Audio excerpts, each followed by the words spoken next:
안녕하세요. 변방 목사의 아침 묵상 2020년 12월 6일 주일 아침입니다.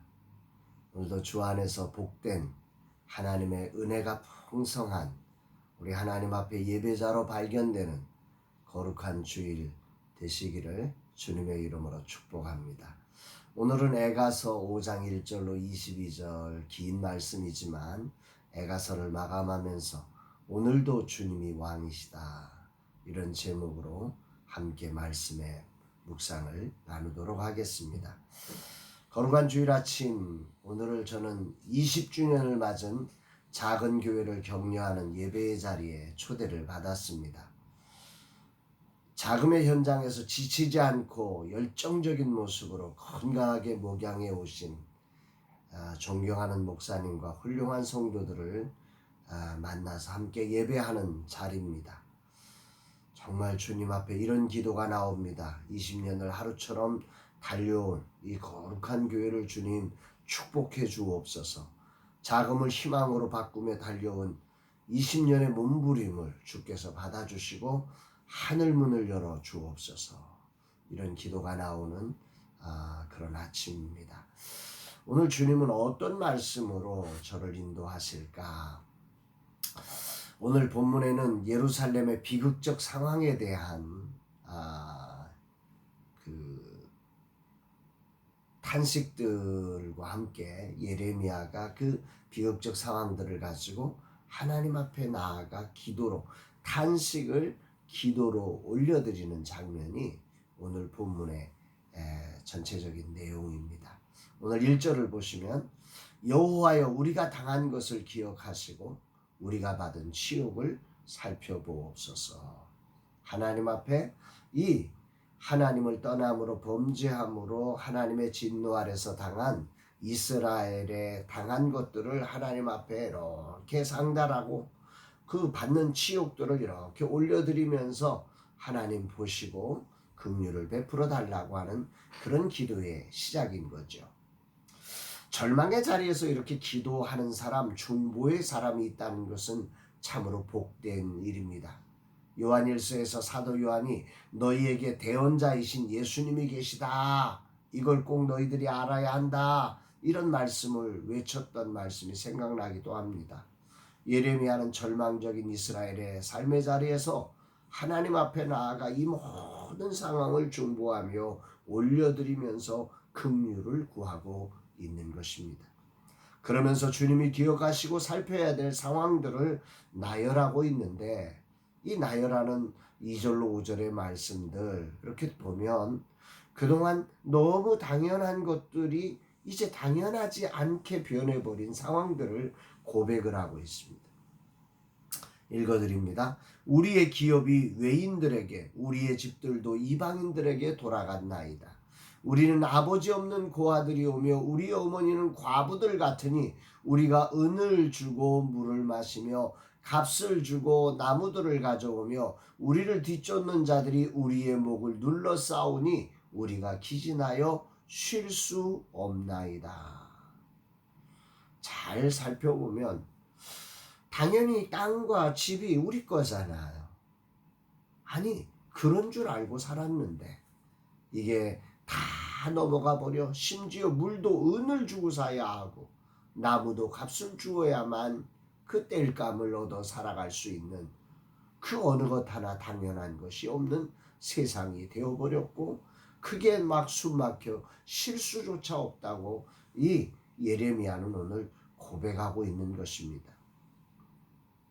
오늘의 당연한 것들이 하나님의 은혜로 부어진 것임을 잊고 욕망을 따라 살아갈 때 우리에게 당연한 것들은 이렇게 변질되어져 버린다는 사실을 깊이 묵상하는 아침이 됩니다.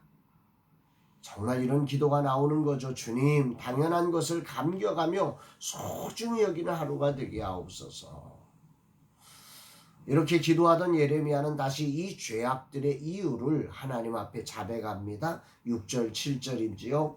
우리가 애굽 사람과 아수르 사람과 악수하고 양식을 얻어 배불리고자 하였나이다. 우리의 조상들은 범죄하고 없어졌으며 우리는 그들의 죄악을 담당하였나이다. 여기 악수한다는 원어의 의미는 손을 준다. 네. 이 상대에게 충성을 맹세한다, 복종하겠다 이런 뜻인 거죠. 하나님을 의지하지 않고 애굽과 아수르를 의지하겠다 이런 말인 거예요. 하나님을 믿으면서도 정작 중요한 순간만 되면 구체적인 문제가 생기면 애국과 아수르처럼 뭔가 구체적인 힘을 줄 것을 따라가는 이스라엘의 신앙을 이렇게 표현한 거지요.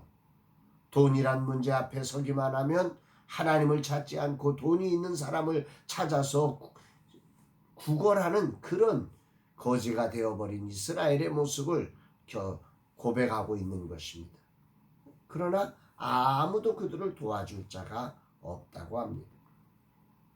이런 상황에 양식 하나를 얻기 위해 죽을 각오를 하며 살아야 하고, 정말 이 백성들은 말로 할 수 없는 참상을 겪게 됩니다. 10절 말씀에 보면 이런 고백이 나옵니다. 굶주림의 열기로 말미암아 우리의 피부가 아궁이처럼 검으니이다. 굶주림의 열기, 이 표현 참 재밌죠. 굶주림의 열기.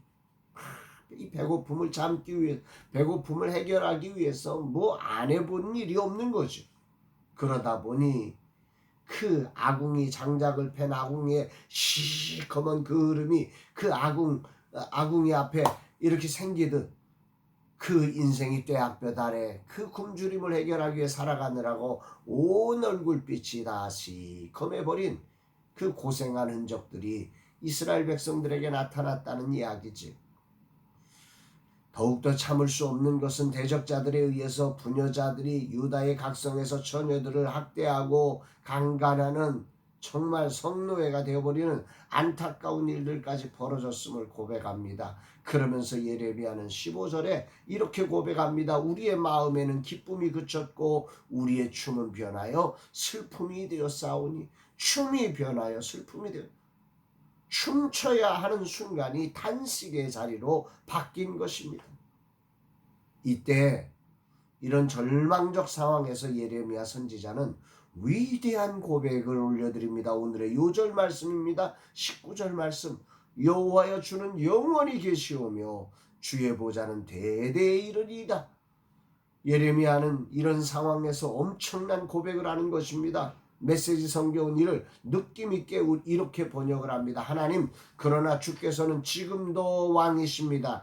지금도 왕이십니다. 주의 보좌는 여전히 그대로이며 영원합니다. 아멘입니다. 절망과 탄식의 절정에서 외쳐지는 이 고백이야말로 신앙의 정수라고 할 수 있을 것입니다. 예레미야의 이 고백은 거룩한 주일 아침 저의 고백으로 하나님 앞에 올려집니다. 그렇습니다. 하나님은 오늘 저의 왕이십니다. 내 상황이 어떠하든지 여전히 하나님이 왕이십니다. 그분의 통치는 오늘도 계속되고 있습니다. 저도 그렇게 고백합니다. 놀라운 고백을 외친 예레미야는 20절에서 이렇게 나아갑니다. 주께서 어찌하여 우리를 영원히 잊으시오며 우리를 이같이 오래 버리시나이까. 우리의 왕이시며 영원한 통치자이신 하나님께서 이스라엘을 왜 잊으시며 버리시냐고 예레미야는 물으면서 어서 돌이켜달라고 21절에 이렇게 고백합니다. 여호와여 우리를 주께서 돌이키소서. 그리하시면 우리가 주께로 돌아가겠사오니 우리의 날들을 다시 새롭게 하사 옛적 같게 하옵소서. 이 부분은 참으로 놀라운 고백입니다.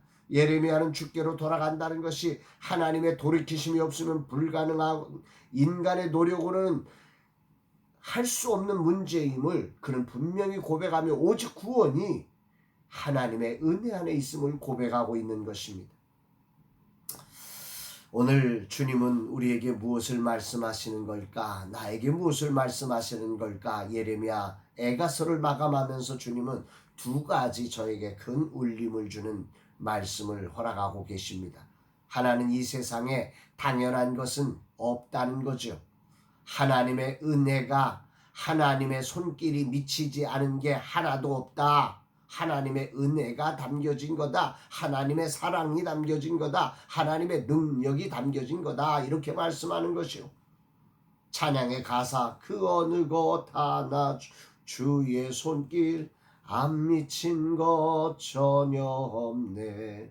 그 어느 것 하나 주님의 손길 안 미친 곳이 없다는 찬양의 가사처럼 오늘 내가 당연하게 여기고 있는 숨 쉬는 것, 밥 먹는 것, 옷 입는 것, 이렇게 집 속에 살아가는 것, 이렇게 말씀으로 하나님을 찬양하며 여러 사람들과 함께 공유하는 것, 이 모든 것들이 다 하나님의 은혜가 담겨진 사건임을 기억하며 감격스럽게 소중하게 그 은혜를 찬양하며 살아갈 것을 주님은 저로 깨닫게 하시는 것 같습니다. 아울러 두 번째로 오늘 이 말씀이 저에게 주는 큰 은혜는 지금도 하나님은 나의 왕이시라는 고백입니다. 여전히 하나님의 통치가 여전히 지속되고 있다는 사실을 확신하며 살아가라는 것입니다. 세상의 상황이 어떻게 변하든 어떤 위기가 다가오든 어떤 모습으로 우리를 정말 곤란하게 만들던 상관없이 아수르와 애굽에 악수하는 자가 아니라 정말 하나님이 통치자임을 고백하며 하나님을 붙잡고 하나님께로 돌아가는 그런 신앙의 삶으로 오늘도 살아내라고 주님은 이 말씀을 제게 주시는 것 같습니다. 20주년을 맞은 교회를 섬기며 그분이 왕이시고 그분이 통치하심을 신뢰하며 그분을 높이며 그분의 종으로서 그 교회를 섬겨가야 할 것입니다. 아울러 우리 라마나의 선교회 그 이전의 모든 과정 속에 여러 가지 많은 일들 속에서 여전히 왕이신 하나님을 인정하며 그분 앞에 무릎을 꿇고 그분을 겸손히 따라갈 수 있는 그런 믿음으로 우리 주님은 오늘이라는 시간을 살아가라고 말씀하고 있습니다. 정말 이런 기도가 나옵니다. 주님, 오늘도 이 말씀을 통해 이 종의 갈 길을 지도해 주심에 감사합니다. 모든 것이 주님의 은혜임을 고백하며 어느 것 하나 주의 손길 미치지 않은 것 없음을 고백하며 오늘도 감격스럽게 설렘 속에 맡기신 사명의 자리를 충성하되 여전히 왕이신 여전히 통치자이신 보좌에 영원히 좌정에 계신 주님을 바라보며 주님의 종으로서의 사명을 감당하는 하루가 되기로 다짐해 봅니다. 사랑하는 여러분, 거룩한 주일 아침 오늘도 주님이 왕이심을 꼭 기억하면서 주님께 예배자로 발견되고 그 왕이신 주님을 소망하면서 어떤 자리에서도 세상에 굴복되지 않는 참된 하나님의 사람으로서 온전하게 감격하며 쓰임받는 이 하루 되시기를 주의 이름으로 축복합니다. 사랑합니다, 여러분.